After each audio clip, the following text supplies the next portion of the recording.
मोहतरम नाज़रीन, दौर जदीद में ई कामर्स को दुनिया भर में गेम चेंजर के तौर पर देखा जा रहा है। यही वजह है कि लोग इंटरनेट की मदद से पैसे कमाने के पीछे लग गए हैं। इसलिए टिकटॉक ने अपने सार्फिन को अपने प्लेटफार्म पर रखने और इन्हें यूट्यूब और इंस्टाग्राम पर जाने से रोकने के लिए नया फीचर मुतारफ़ करा दिया है, जिससे टिकटॉकर अब पैसे कमा सकेंगे। चीनी वीडियो ऐप टिकटॉक की इंतज़ामिया ने इस साल आजमाइशी तौर पर सेलर यूनिवर्सिटी के नाम से एक फ़ीचर ऐड किया है, जिसे इब्तदाई तौर पर इंडोनेशिया के सार्फिन के लिए फ़ाइल किया गया है। इस फीचर का मकसद अपने सार्फिन को ज़रिया आमदन में मदद देना है।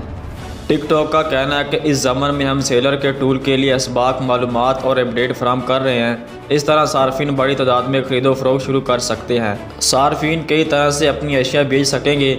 टिकटॉक अब यह सहूलत दे रहा है कि आप खुद लाइव स्ट्रीमिंग और अपने पेज से अशिया फ़रोख्त करें।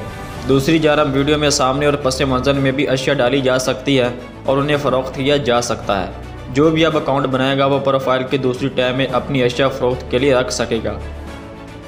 माहिरीन के मुताबिक अगर टिकटॉक इस तरह का फ़ीचर पूरी दुनिया में पेश करे तो ये ई कामर्स की दुनिया में एक बड़ा तहलका मचाने की सलाहियत रखता है।